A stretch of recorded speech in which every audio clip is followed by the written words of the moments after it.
ملتان اور رحیمیہ خان میں سبزی کی قیمتوں میں کمی، ادرک 240 روپے سستا ہو کر 420 روپے میں فروخت ہونے لگا، مٹر 70 روپے، سبز مرچ 160، ٹماٹر 80 روپے میں فروخت ہونے لگے، پیاز 10 سے کم ہو کر 23 روپے میں دستیاب۔ شہریوں کا انتظامیہ سے سبزیوں کے ریٹس میں مزید کمی لانے کا مطالبہ۔ ملتان کی یو سے 41 میں سیوریج لائن اور ٹرسٹائل منصوبہ کا افتتاح کر دیا۔ افتتاح پارلیمانی سیکرٹری ندیم قریشی نے کیا۔ پارلیمانی سیکرٹری ندیم قریشی کی روہی سے گفتگو، کہا 6 کروڑ کی لاگت سے منصوبہ مکمل ہوگا، منصوبے کا بیشتر حصہ مکمل ہو چکا، عوامی مسائل ترجیحی بنیادوں پر حل کیے جائیں گے، عوام سے کیے تمام وعدے پورے ہوں گے۔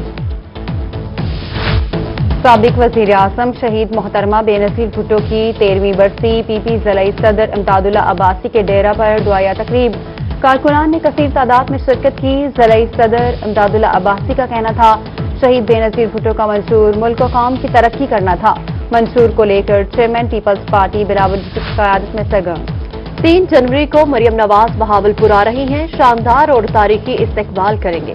مسلم لیگ نون پنجاب کے رہنما ساؤتھ مجید کی گفتگو، کہا ریلی بہاولپور کی تاریخ کی سب سے بڑی ریلی ہوگی، پی ڈی ایم کی ریلی کو کامیاب بنائیں گے۔ پی ٹی آئی بہاولپور وفد کی گورنر پنجاب چودھری سرور سے ملاقات، وفد نے لال سوہانڈا میں گورنر پنجاب سے ملاقات کی، سمیرہ ملک نے وفد کی قیادت کی، اسلامیہ یونیورسٹی کے مسائل اور بہاولپور کی سیاست پر گفتگو کی گئی۔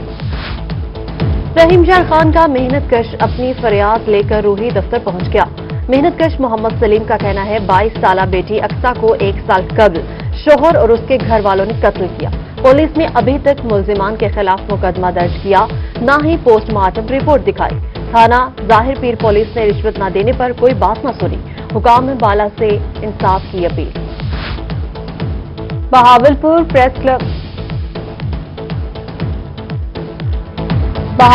پریس کلب کے انتخابات کے لیے 31 دسمبر کو میدان سجے گا، امیدواروں کی گہما گہمی عروج پر صحافیوں کے لیے ناشتوں اور دیگر تواضع کا سلسلہ جاری۔ ادھر خانیوال میں چھٹی کے روز شہری گرما گرم ناشتے میں مصروف، مکھن، چنے، سیری پائے نہاری، حلوہ پوری اور پراٹھے کے ناشتے سے لطف اندوز ہونے لگے۔ شہری کہتے ہیں ہفتہ بھر کی گپ شپ ہو جاتی ہے، دوستوں کے ساتھ مل کر ناشتہ کرنا اچھا لگتا ہے۔ فرانسیسی جوڑے کی شہر اولیاء آمد، ملتان شہر کے دیوانے نکلے۔ صوفیوں نے دربار حضرت بہاؤالدین ذکریہ اور شاہ رکن عالم رحمت اللہ علیہ پر حاضری دی۔ فرانسیسی جوڑے نے دربار پر کبوتروں کا دانہ بھی ڈالا۔ فرانسیسی جوڑے کا کہنا ہے ملتان شہر کے تاریخی مقامات بہت خوبصورت ہیں، جہاں آ کر روحانی سکون ملا۔ اسسٹنٹ کمشنر کوٹ چٹھا اسد خان چانڈیا کا دربار سخی سرور کے کمپلیکس کا دورہ، زائرین کمپلیکس میں ترقیاتی کام اور رہائش کی سہولت کا جائزہ لیا۔ چیف آفیسر چودھری ارشد، اوقاف افسران، انجینئر سمیت دیگر اہلکار ہمراہ تھے۔ زائرین اے سی اسد چانڈیا کا کہنا تھا کہ کمپلیکس سخی سرور میں رہائش کی سہولیات کو یقینی بنایا جائے گا۔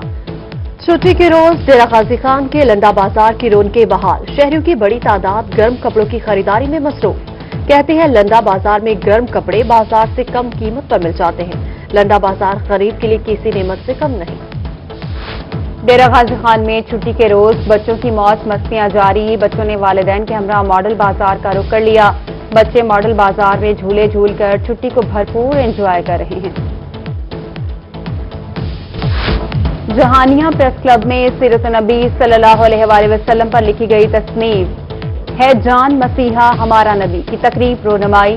تصنیف کے مصنف مفتی غلام یاسین فاروق سعیدی کی مہمان خصوصی شرکت، سیاسی، سماجی اور مذہبی شخصیات نے بھی شرکت کی۔ شرکاء کا کہنا تھا کہ نبی کریم صلی اللہ علیہ وآلہ وسلم کی زندگی پر قلم آزمائی مشکل کام ہے۔ ڈیرہ غازی خان میں سٹیزن ڈیولپمنٹ کا بہاری کالونی میں فری میڈیکل کیمپ، مریضوں کے چیک اپ کے ساتھ مفت ادویات بھی دی گئیں۔ ڈی جی خان کے معروف ڈاکٹرز نے چیک اپ کیا۔ مرکزی صدر راؤ محمد فیاض کا کہنا تھا میڈیکل کیمپ کا مقصد عوام کو مفت بہتر سہولیات فراہم کرنا ہے۔ اور بھکر میں الخدمت فاؤنڈیشن کے زیر اہتمام مستحق افراد میں ویل چیئر تقسیم کی گئیں۔ صدر انجمن تاجران محمد اشرف اور chairman C P L C شیخ محمد ایوب کی مہمان خصوصی شرکت۔ ضلعی امیر جماعت اسلامی ڈاکٹر نثار احمد بھی شریک ہوئے۔ صدر الخدمت فاؤنڈیشن ڈاکٹر نوید احسن نے شرکاء کو بریفنگ دی۔ الخدمت فاؤنڈیشن کے زیر اہتمام 2 لیبارٹریز اور ایمبولینس سروس کا بھی کام کر رہی ہیں۔